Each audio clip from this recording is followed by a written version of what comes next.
Hi, I'm Graham, Chief Exec of SCMA. New guidance was issued late yesterday afternoon for all childminding settings in Scotland. So I thought I'd take a couple of minutes out today just to update you on the guidance so you're clear what was involved and the implications for your practice. We're aware that over the last week things have been really challenging, confusing and sometimes contradictory, but the guidance that came out yesterday was much clearer.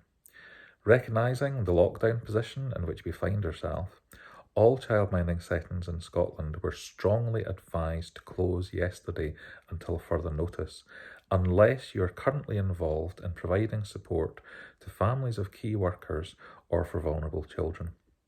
For those childminding settings where you are involved in supporting key workers at this time or vulnerable children, the guidance also stated that you should be supporting no more than 2 families, excluding your own, in order to minimise the risk of spreading infection. Now, this led to a lot of questions overnight. Did this mean no more than 2 families in total or 2 families at any one time?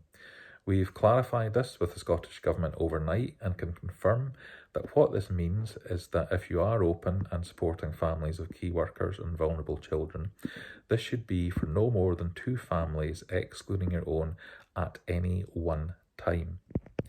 Where childminders are working with more than 2 families over the course of a week, it would be sensible for you to consider additional cleaning measures to reduce the risk of transmission via surfaces and equipment. New public health advice is also being developed to support childminding settings and educational settings that are remaining open to support those families.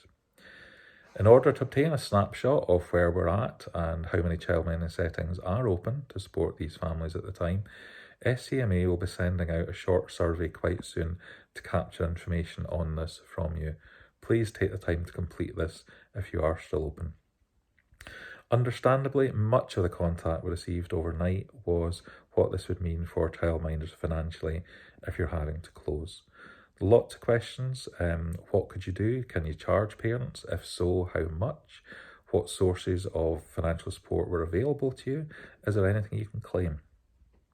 Last week I recorded a short video on this subject, and much of the content of that is still relevant. So in the first instance, I would suggest you refer to that to avoid me duplicating messages here.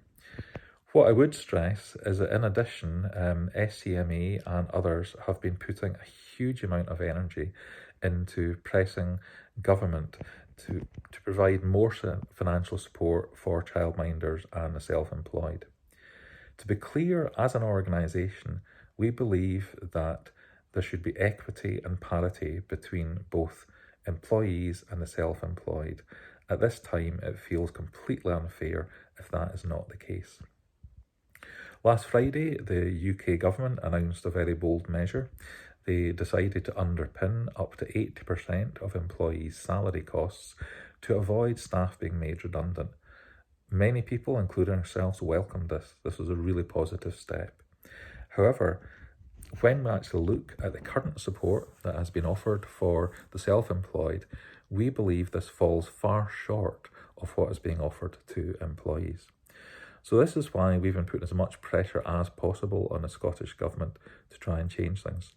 The Scottish Government has listening, and earlier this week wrote to the UK Government, again expressing that there should be parity of financial support between employees and the self-employed. Over the last few days, demand has been increasing, and at some point today we are expecting a statement from the Chancellor of the Exchequer from the UK Government, in which he will be announcing a new package of measures for the self-employed. Some media reports have suggested this might include specific support for childminders. However, what we will do is we will wait to see what is announced within that package. We will consider it and whether we believe that is appropriate. But please be assured that if we believe there is not enough financial support being offered to you and other self-employed workers, we will continue to press government as strongly as we can to provide financial support to you at this time. We're also in the process of updating our website. We're wanting to expand the section in terms of the sources of financial support that are available to you at this time. So please continue to visit our website, check out the FAQs. This is really where you can obtain the latest information from us and others. Stay well.